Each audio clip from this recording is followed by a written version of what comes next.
Greetings, everybody. Welcome to this session on writing and perfecting cover letters. Thank you for coming. Appreciate it is possibly quite a daunting topic for many, and this just because of scheduling, this session has come surprisingly late in the semester, given many of you probably wanted to be writing your cover letters long before now. But we'd like to now, I suppose, give you an hour of our time just to go through what we consider some of the core messages and how to structure these things. My name is Ben Carter. I am one of the careers consultants for the University of Manchester, and with me is Jenny Sloan. I work with Ben at the Careers Service, supporting final years and recent graduates. And we are going to be sharing presenting duties as we go through the next hour with different aspects of cover letters and how you may want to think about them. So with that in mind, I'm going to take webcam off so we can focus on slides. And what we're going to do is we have some thoughts, first of all, on how we're going to structure the next hour, and a little bit first around, I suppose, the philosophy of cover letters, why you have to write them and what's expected of them. We'll get a little bit into the mechanics of it. So the core sections we would like you to include. We'll also introduce resources as we go through the session for how you can access more on this. What I'd suggest is if you have questions as we go along, please add them to the questions box below, and we will try to deal with them as we go along. If we don't get to your question, then we'll try and set aside some time at the end.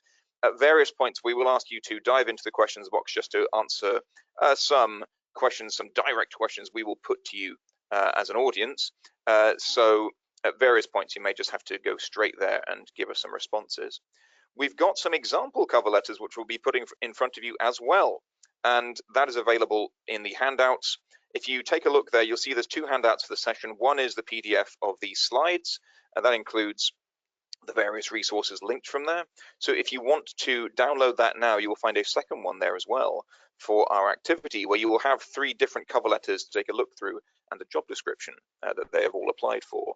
And we'll simply be asking, which do you think is the best of those? And from there, as I said, we'll link some further resources, give you some thoughts on where else you can look for material on this, and open it up to questions.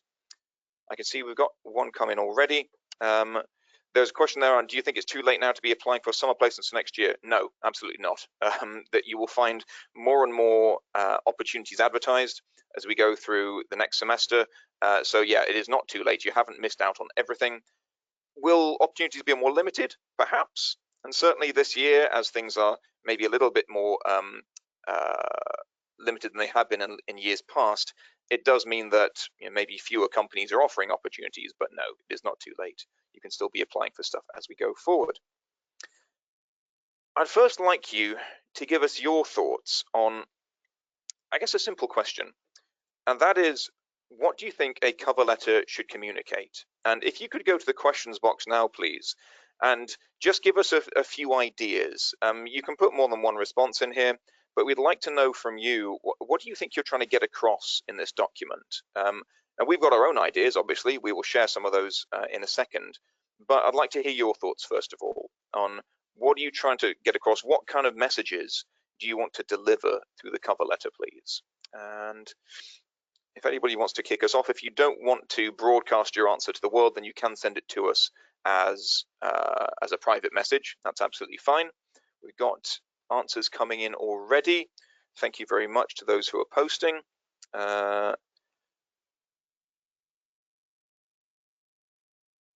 Another one there. Okay, so we're getting, here we go, a few bits and pieces now. A few common themes coming in here. Why you want to work for that particular firm? Yes. Why you want the job? Why you're appropriate for the job? Reason for applying? Yes, these are all true. That you are suited to the role you're applying for. Why you want to work for that company and what you can bring. In a nutshell, yes. What kind of person you are and why you're best suited for the role. That's an interesting point, and that's, I suppose, a slight nuance on some of the other statements being made here, because yeah, what kind of person you are, that I suppose helps to in some ways just illustrate the biggest problem with writing cover letters for me, and that is to say that when you write this thing, when you write a CV, you're presenting facts to people, and there's a lovely kind of format that you can use. There's various formats you can use for CVs, but there's a template. There's an expected format that you can use. And while that is to an extent true with cover letters as well, it's that business of what kind of person are you? And as was kind of intimated in the title for this session, your voice is what you need to get across in a cover letter. You don't want to be too robotic. You don't want to sound like every other candidate. And that's hard. Let's not beat about the bush here. This is a hard thing to achieve, because you've got suddenly, and depending on what kind of degree you've taken, you may never have had to do a piece of, I suppose, creative writing, if you will, figurative writing, for a very long time. And as I say, depending on what kind of degree you're taking, it may be positively discouraged. You may be expected to stick very much to quite dry facts when you're writing your work. So to suddenly be required to get all effusive and suddenly start using, on some level, quite imaginative language, quite enthusiastic language to convey your ideas, that's not easy. And that, I think, is one of the trickiest things you're going to have to achieve. We'll try and make that easier as we go forward. But thank you for those responses. I think everything that's been put across there, the sense of why you want the job, why you are appropriate, why you want to work for that particular firm, these are all true. The skills you have that match the company and the job at hand, yes, this is all true. And we will get into different ways to address that in the coming slides. Now, a quick disclaimer: because of the nature of our topic this evening, it's that these slides are very, very wordy, and it's not something I don't think anybody would normally choose for a presentation. But the best way to get across how best to tackle this is to get words on slides. So apologies, first of all, you're going to a fair amount to read on slides here. But let's get into it, because what are they and why are they used? It's an introduction to you. It's an introduction to you and your application. And it is very much a double act, because if you're being asked for one of these, then almost inevitably you're being asked for a CV as well. It's rare to be asked for, say, an application form and a covering letter, although it does exist as a combo. And as we kind of touched upon, your CV contains the facts. It's data driven. And the very aim of the CV is to try and distill things down into a quick, easy read. It's there to make things easy to find and present things, well, quantitatively in many cases. You're trying to quantify, as much as possible what makes you suitable. The cover letter then needs to give you room to elaborate a bit. It's to take the core messages from your CV, the things you most wish to be known for, and the cover letter gives you space. It gives you space to elaborate and to provide a little bit of context, more so than perhaps you've got space for in the CV. One of the biggest challenges you'll face with this, once we get past things like your voice on the page, is the fact that you don't know what's going to be dealt with first. And that means that both documents on some level have to do the same job. They both have to sell you as a candidate, but in different ways. And so there is a school of thought which says that don't repeat yourself between the two documents. But I think that's dangerous, and I get why people think that you want to give people, I don't know, a fresh experience across each part of your application. But I think it can be dangerous to refer to things in your cover letter that do not feature in your CV, because depending which they read first, it will make them wonder about your attention to detail. Did you mean to put that in your CV as well and you just forgot? Or indeed, are you just coming up with stuff that you think will sound good in your cover letter? I'm sorry to be somewhat suspicious of your readers, but many of them will be looking for reasons why they can reject you, particularly when you look at very large firms who get large volumes of applications. They're going to be looking for reasons to turn you down in the first instance, because they'll have a large number to deal with and they'll need to get that down to a manageable number. And therefore, their first sift will probably not be around who is the most suitable. It is who has made a mistake. And if that mistake is coming up with things in your cover letter which don't feature in your CV, then you want to avoid that impression. So wherever possible, try and get that balance between the two documents, please, because if you don't, you run the risk that people will start making assumptions, and assumptions can be dangerous in this game. One of the core things, and this is the thing that will take up most time when writing cover letters, is the tailoring. It is making sure that wherever possible, you don't have a generic document. And genericism, that business of making something sound, maybe quite rightly, like you're sending the same thing out to every company, that is something you desperately want to avoid, because when you send a generic document, something where you just change the name of the company or the name of the position, you sent out the same thing to everybody, then unfortunately it's quite easy to spot. For those who are very much in the business of reading applications, it's very easy to spot a letter where you could just change a couple of details and it could apply to anyone. And it will usually make quite general statements like, I'd like to work for a company of particular size, and I'd looking for a company of particular reputation. So there, you're looking to make sure you are saying things about them and them alone. And we'll get more into this later, because that tailoring is what will make the difference between an okay application and a great one. And you're looking for ways to move into that great pile to enrich your application versus the others that are out there. Let's talk format. Let's talk how you're going to structure this. I suppose one of the big messages is length, and I had one very good way of summing this up. A company I dealt with in the energy industry that said that for them a good application was sufficiently short. And while we're going to be encouraging you to keep to one page, even one page of A4 gives you an awful lot of flexibility with how much text you pack into that page. And I have seen people go both very long and very short within that limit. So consider how much space you really need to take up to get those core messages across. We'll get to what I want those messages to be in just a second, once we've looked a little bit at format. Now, there's certain bits of the letter, the page, which you can start constructing. And to an extent, this is going to form your template so far as it should go. And while the sections, the theme of those sections are going to stay the same, the content of those sections are what you're going to change from one to the next. These little bits of format you can probably keep relatively constant and just swap in the irrelevant company details where necessary. First of all, if at all possible, if you can address it to a named person, fantastic. Now, that is to say that you can find a name.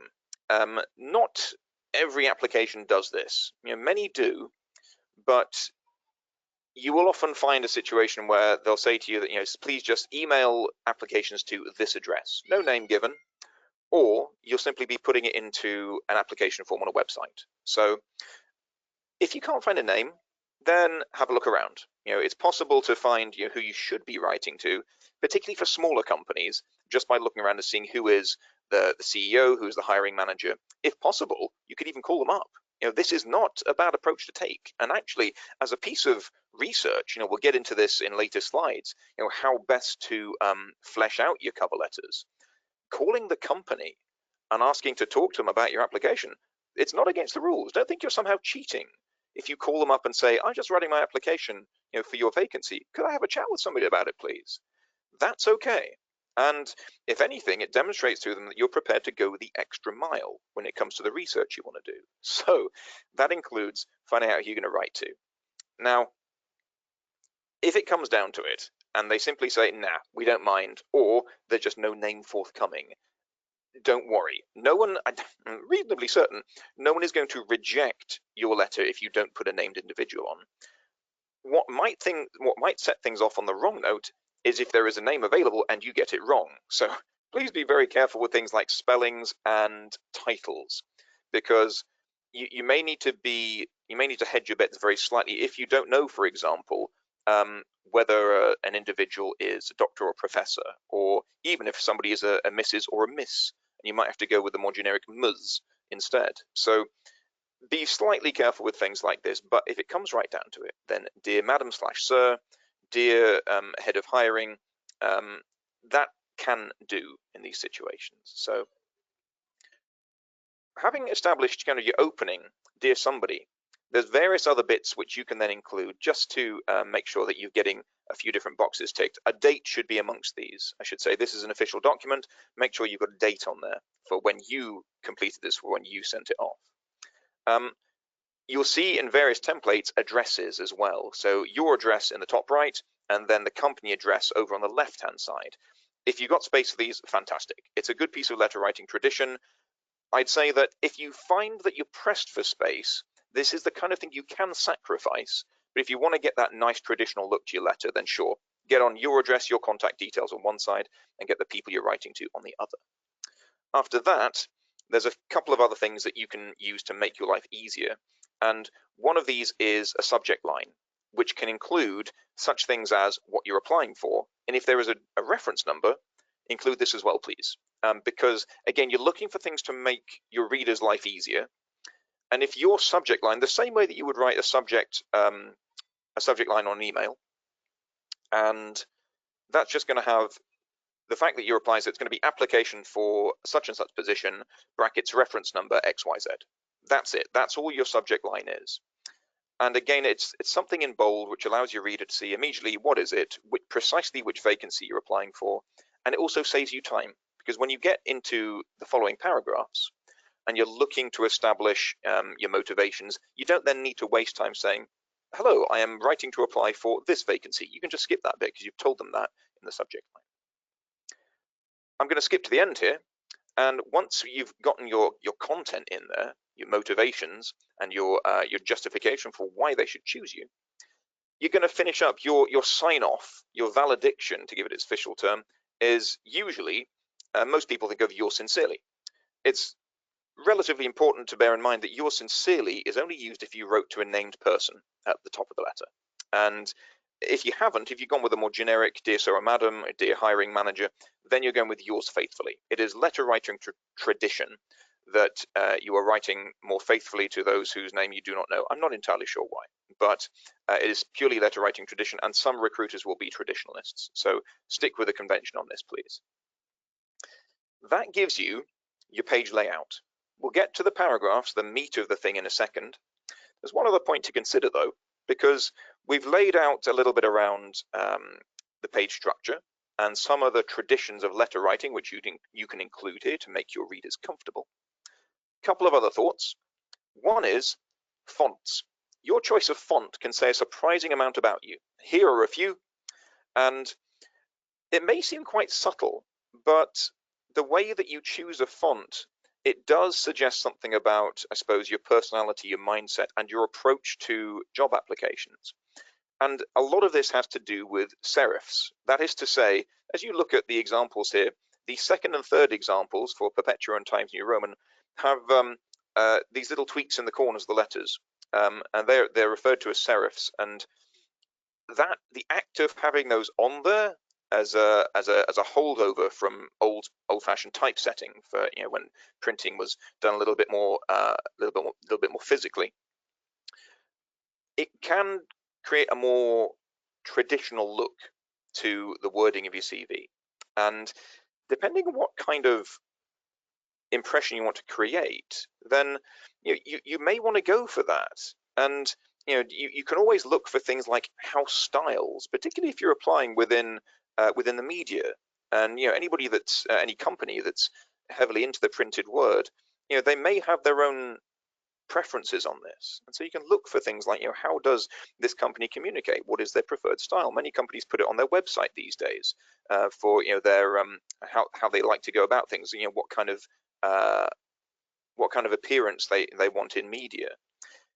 Now, in general, I'd say go with the thing which makes you comfortable, but if you're worried, if you want to go with something which is I suppose more contemporary, then I would go with fonts which do not have serifs. And I'm looking here at Verdana on there, at Arial.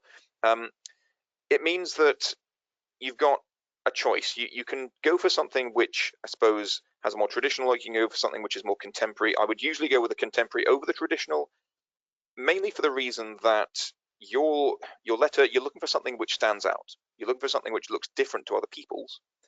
By and large, serif fonts tend to be more popular because they look traditional, and many people have been using the same font in their applications, their CVs, their cover letters for many, many years. And if you want to look different to them, then use something else.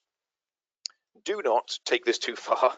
There are obviously well-known limits to what kind of fonts you can use. So the comic fonts, for example, Wingdings, no, yeah, there is a limit to how far you can go with this stuff. So yeah, by all means be contemporary, but don't be too quirky, please.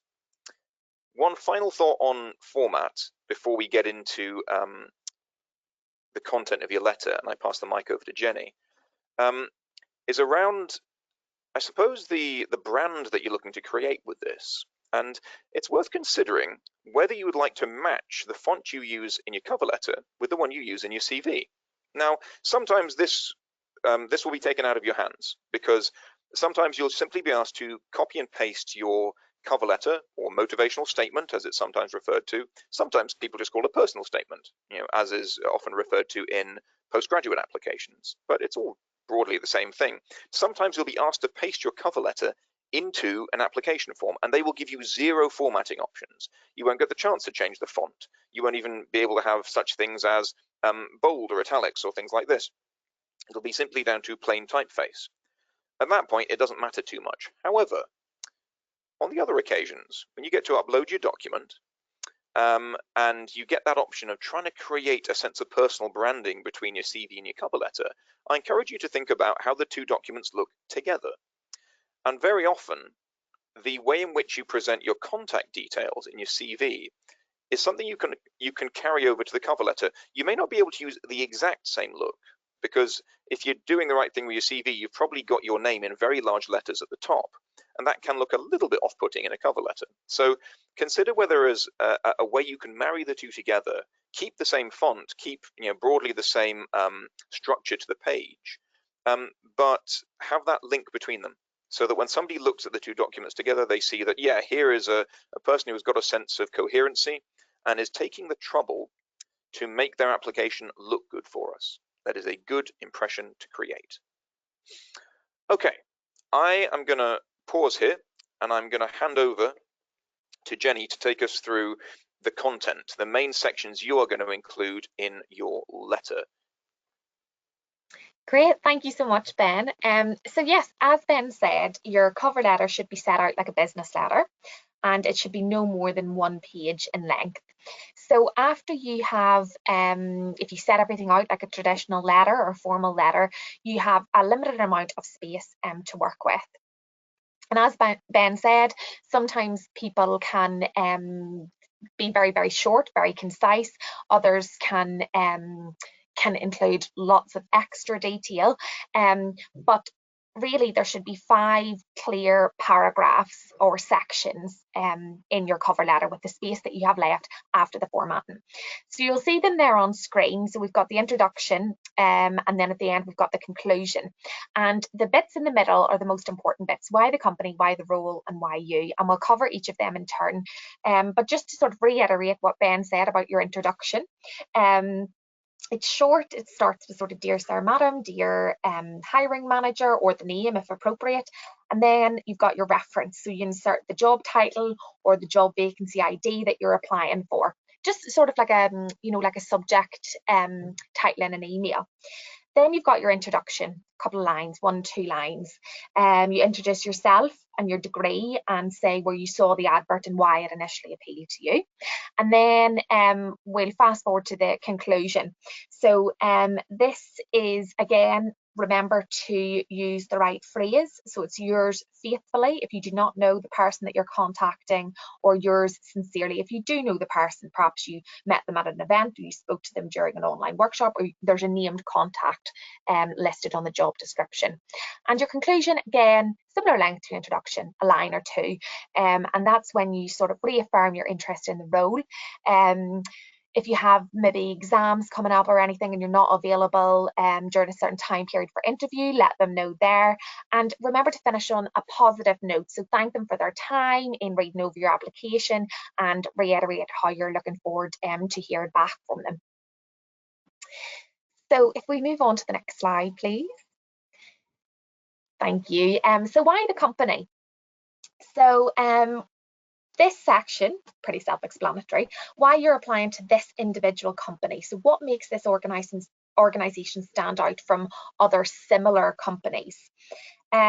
This is where you really get the opportunity to tailor your cover letter as much as possible, and how you can differentiate it between from other generic cover letters that Ben was talking about. Definitely best to avoid generic and make it as tailored as possible. So a handy way to do this, it can be sometimes quite difficult to figure out why you really want to work for that organisation, especially if you're applying for a lot of placement opportunities or graduate roles.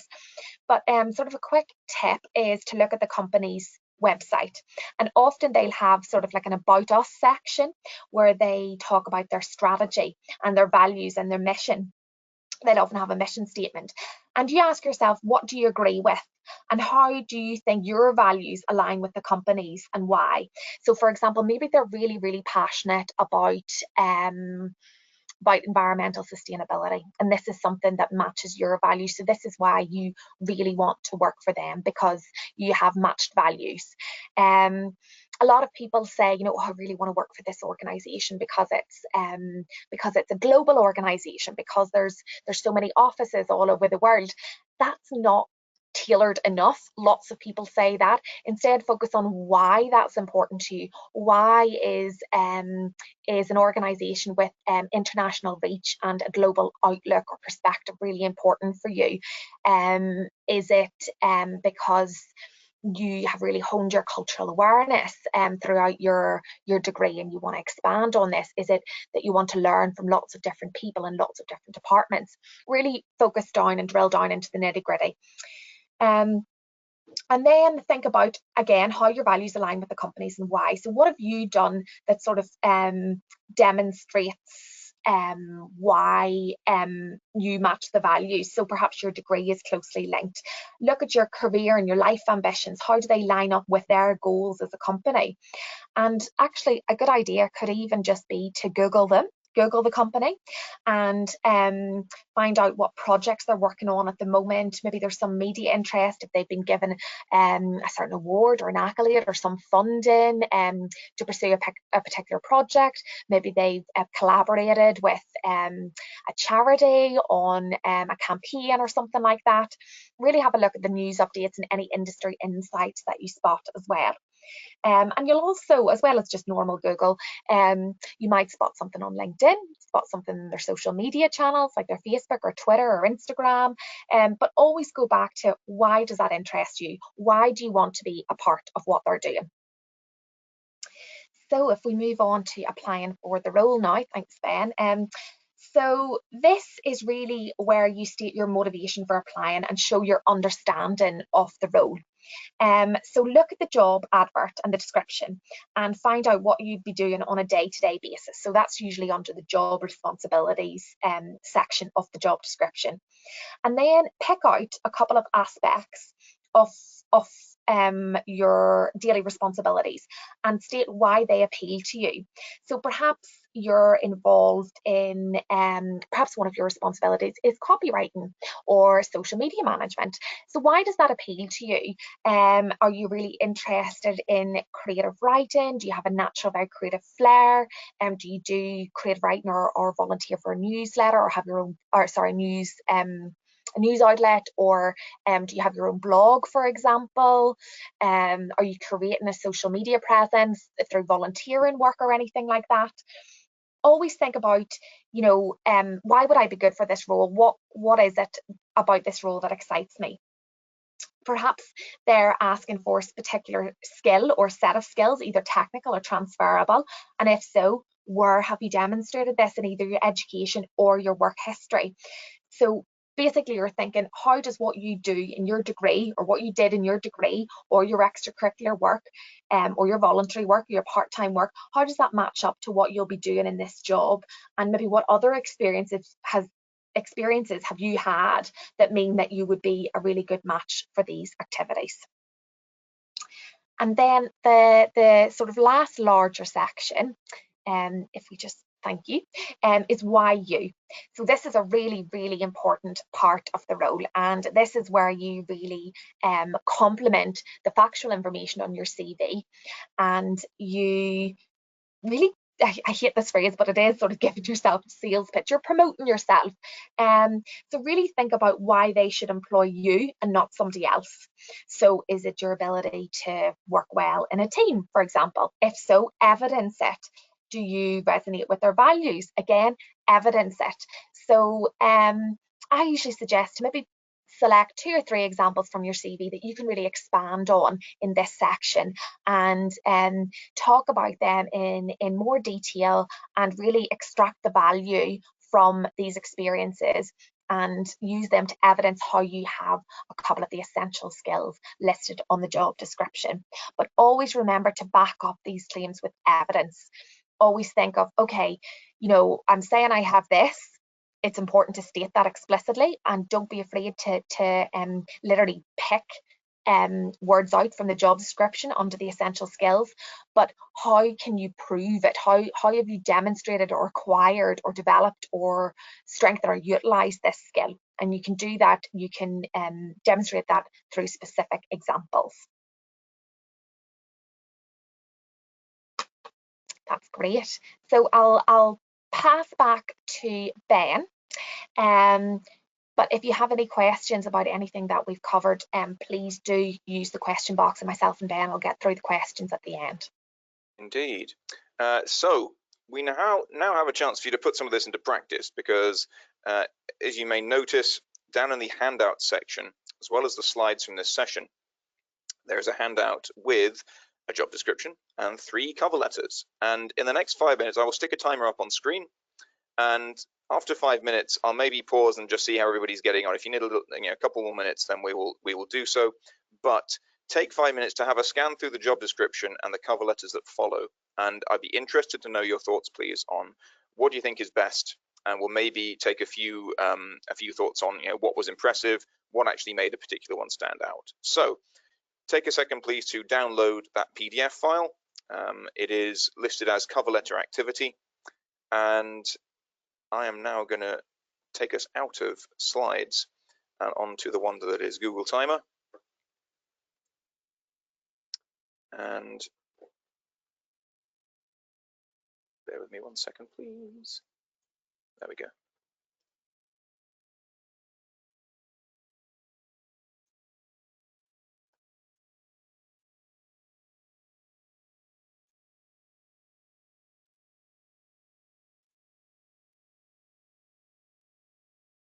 Okay. If you would like to take 5 minutes, please, to try that out. As Jenny said, please throw some questions in this time as well. But after 5 minutes, I'll pause and see how people are getting on and see if any more time is required.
Okay.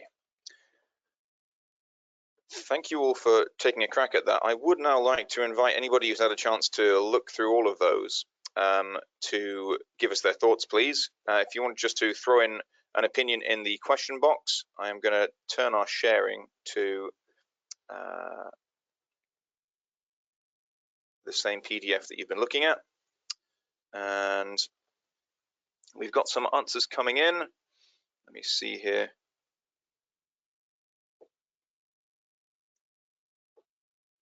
Okay.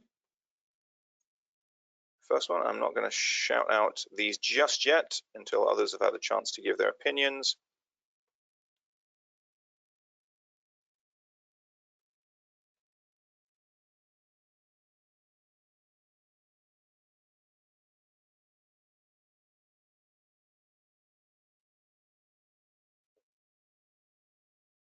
That's 2 responses. Anyone? That's a third. Oh, actually, all agreeing. Fourth, all agreeing. Hold on, fifth.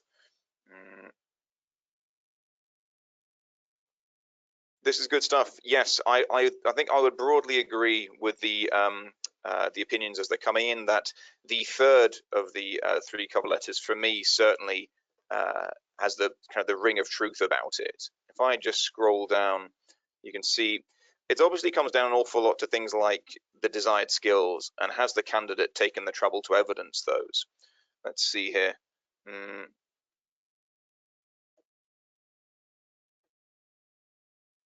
Got some other thoughts here on inconsistent font spelling mistakes.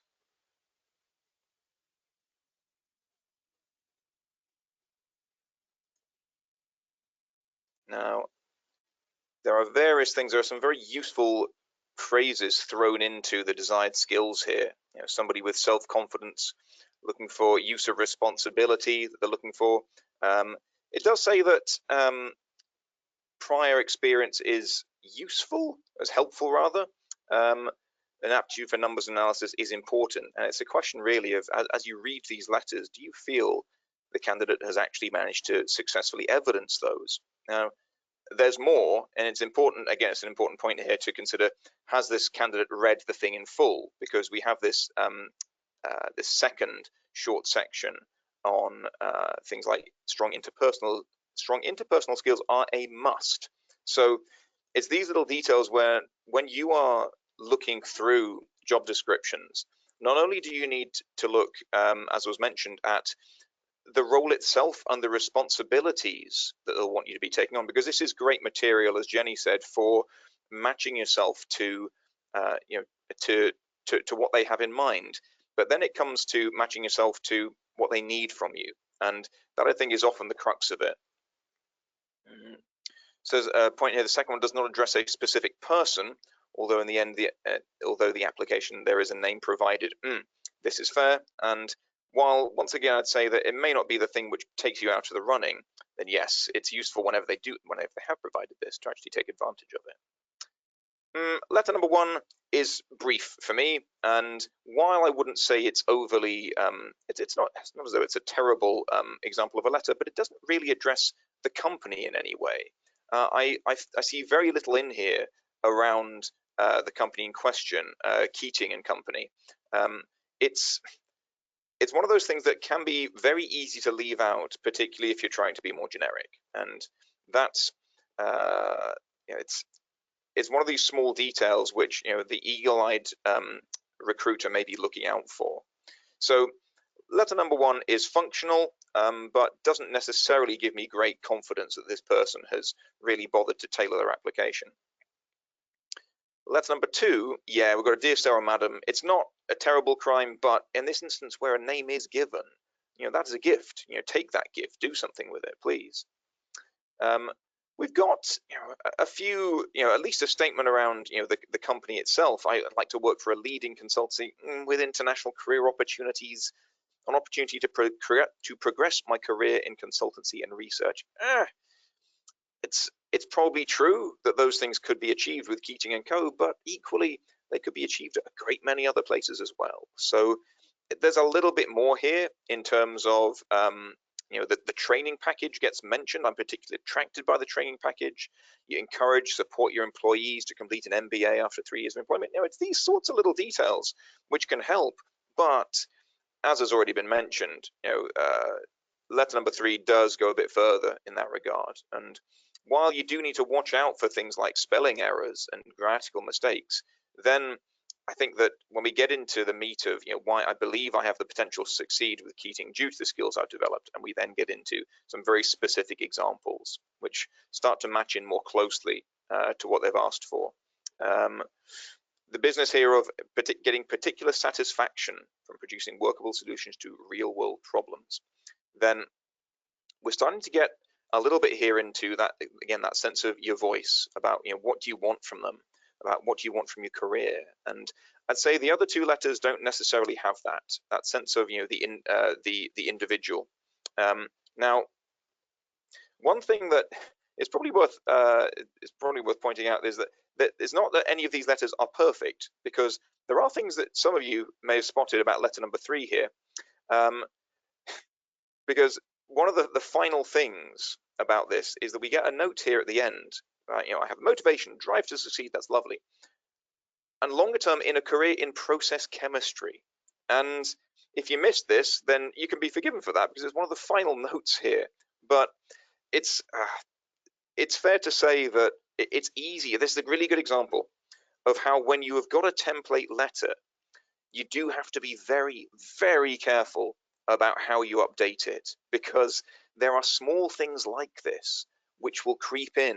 And if you are not assiduous in keeping track of the things you need to change and update, then little things like this can creep in and get you. And it can be a really easy way to get rejected. It's just that little bit of evidence that, so this isn't what you're serious about after all. So yeah, be careful of things like this. What I'd recommend is, when you are writing your drafts, your template, if you will, wherever there is an aspect of your letter that you would like, quite rightly, to update, and this may include entire paragraphs, by the way, wherever you spot something like this, like a company name or a reference to a career in process chemistry, for example, then highlight it. So just in your template, the document that you see, that nobody else has to see, highlight it and keep it highlighted until you are ready to send it.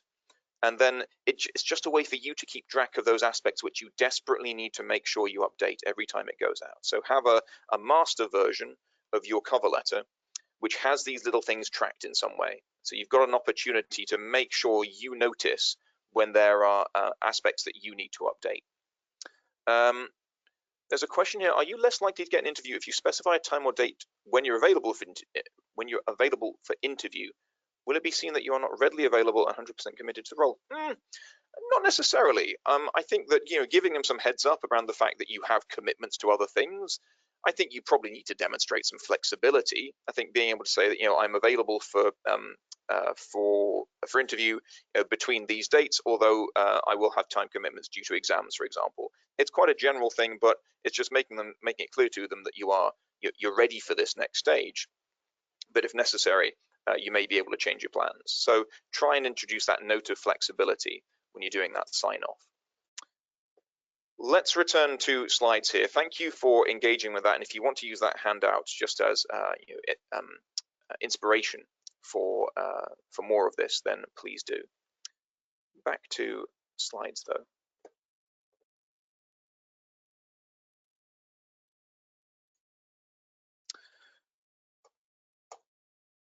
A quick note on speculative cover letters, because one thing that many of you may be thinking about is the fact that certainly this year of all years, it may seem like there are fewer vacancies around than you're used to.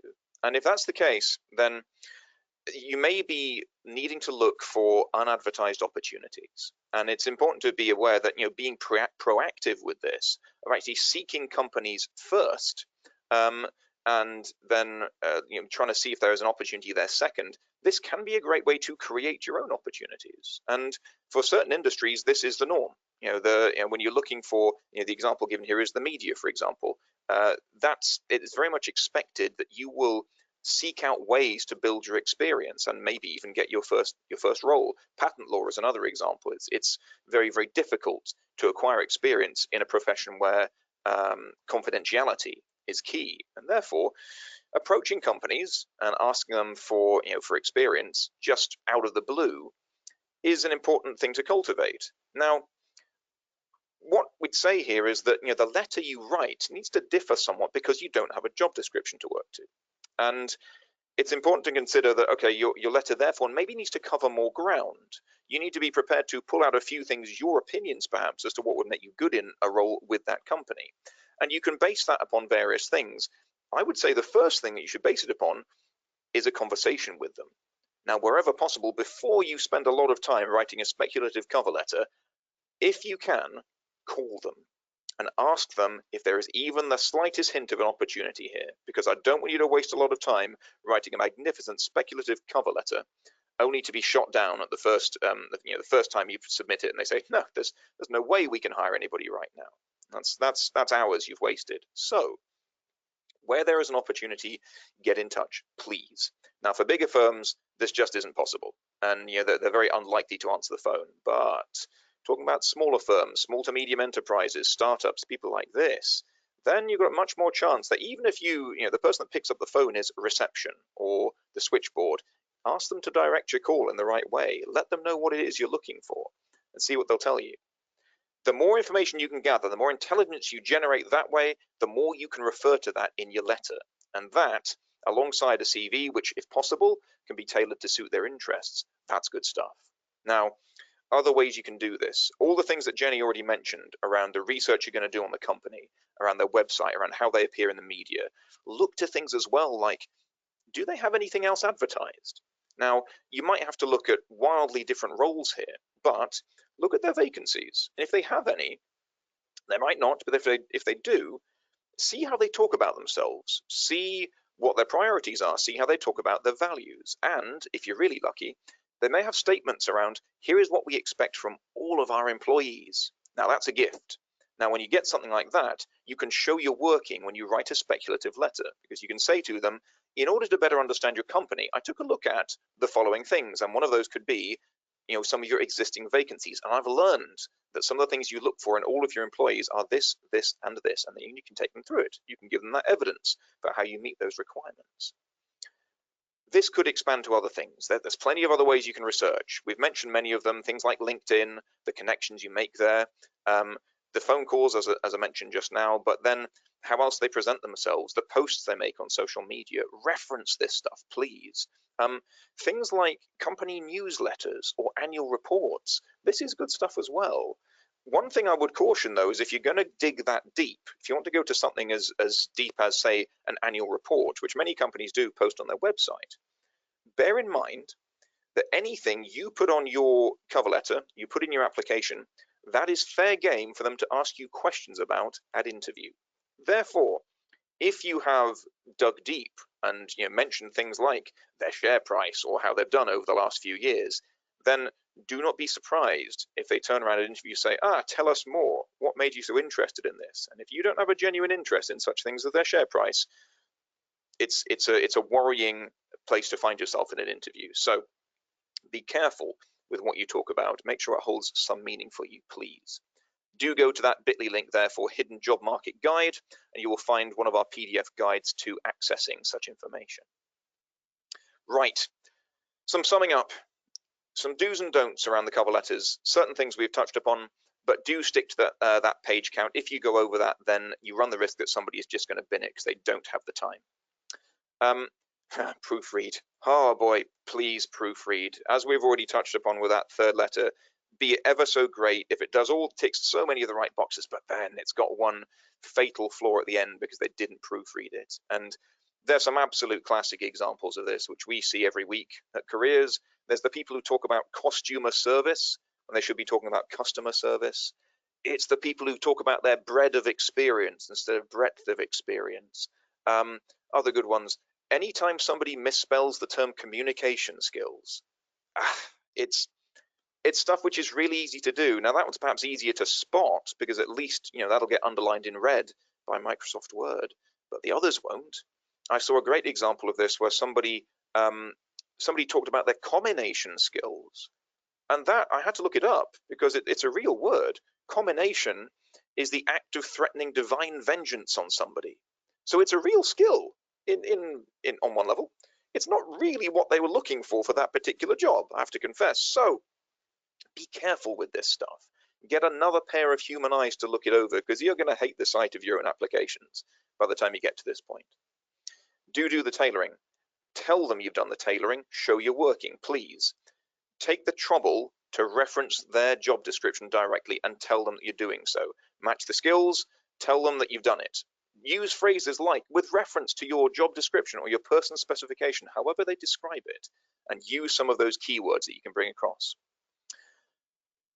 Keep your examples specific. Make sure you've got the evidence in there to back up your claims.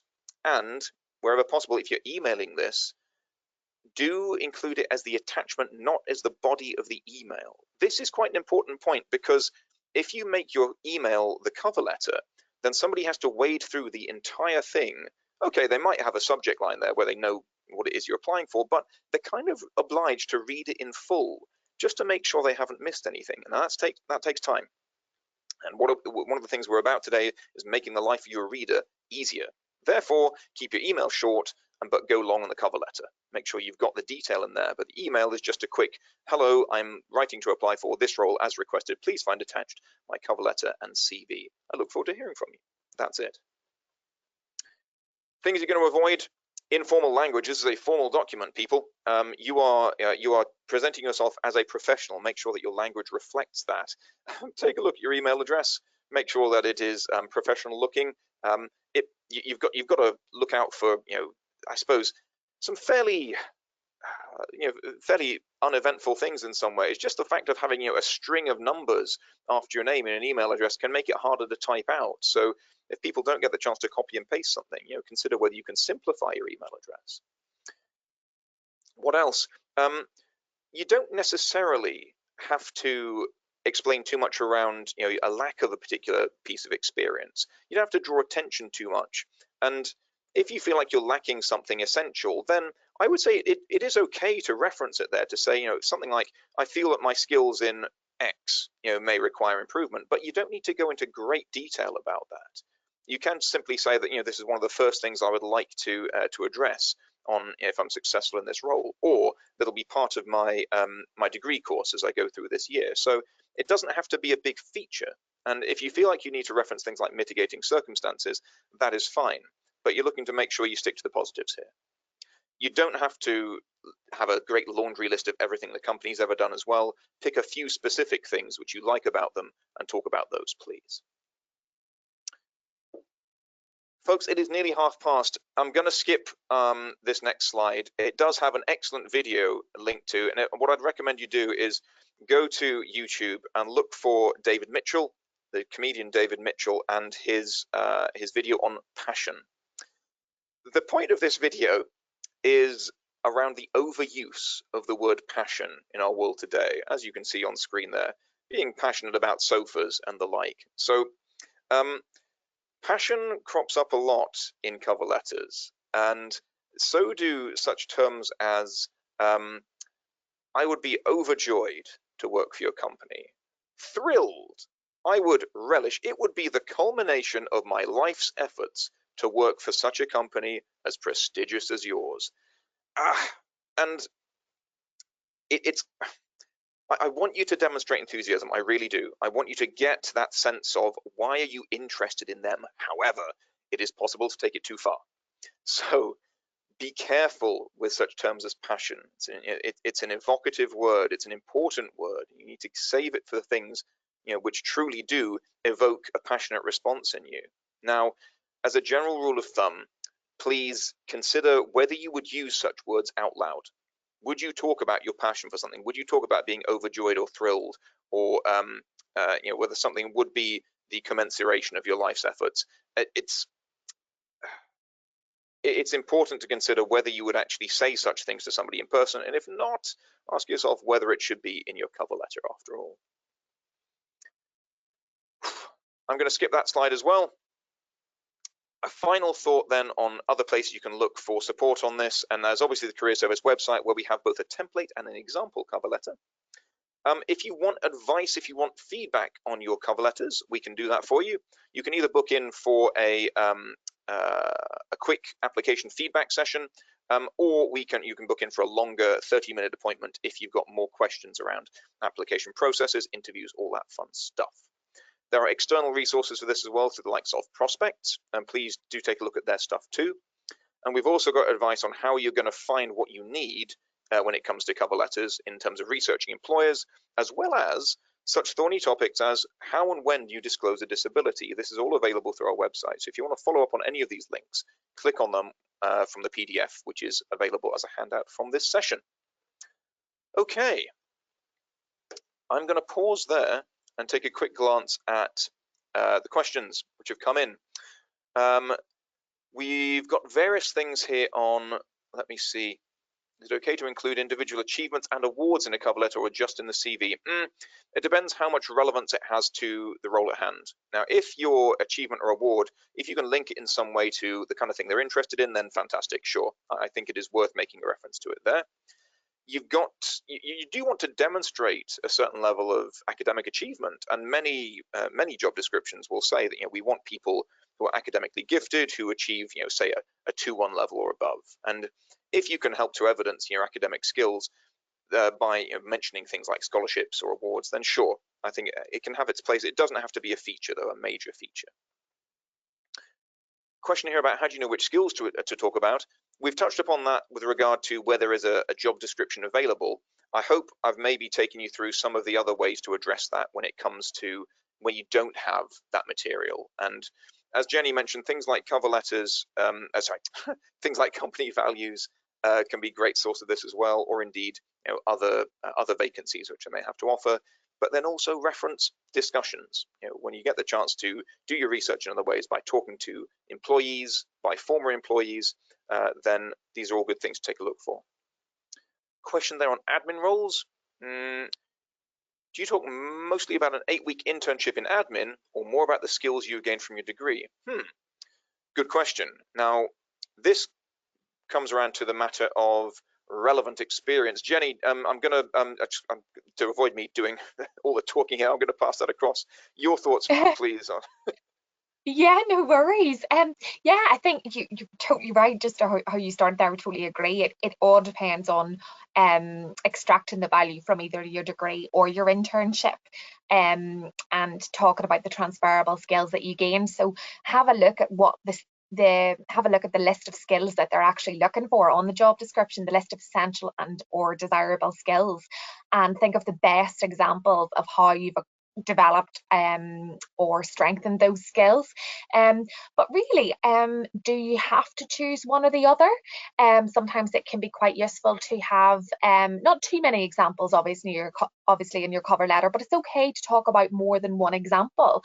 So perhaps your degree has allowed you to gain critical thinking or research skills or group work, whereas your admin experience has enabled you to hone your communication skills or your time management skills or your organizational skills. So it really does depend on the skills that they're looking for, and evidencing that fully through specific examples of that. So it's up to yourself, really. Indeed. So there may be a lot that you can draw from an internship, but yeah, you've got to ask yourself, what is of most interest here? Relevance, when you limit it in terms of space, then relevance becomes a key factor. And while we're not really here to talk about CVs, you can exercise that there as well. If you want to create a relevant experience section, thoroughly encourage it. It's a good way to draw the eye to the things that you most want people to see. Okay. We are drawing to a close here, folks. If there are other questions, if you've got anything else you would like to throw at us, then please get it in here now. Otherwise, we will call that a day. We'll just finish by saying thanks very much for taking part. Oh, another question in. What do you do for a cover letter when you don't know the company you're applying for? Now that's fair. Now, yeah, if for example, you're going through a recruitment agency and they don't tell you who the company is, yeah, that's tricky. Now, in those sorts of situations, I would certainly, wherever you do have a source of information, if it is, for example, a recruitment agency, if they won't give you the company name, then fine. What they should at least give you is a sense of what they want from you. So I would, again, use your sources, draw from them whatever you can in terms of what does the client need in this case. Now, at that point, it actually becomes very, very difficult to talk about the client themselves. And so I wouldn't necessarily dedicate a lot of space to it. You may simply have to make it more about your general career motivations. And what most agencies will do is they will tell you what area, what sector their client is in, but not necessarily give you a name. So that gives you an opportunity to maybe just put a direction into your cover letter to explain, your general career motivation for going in that direction. But no, don't feel like you're somehow writing a bad cover letter at that point if you can't reference the company themselves because they simply haven't given you the information to work with. So yeah, it's an awkward position to find yourself in, to be sure.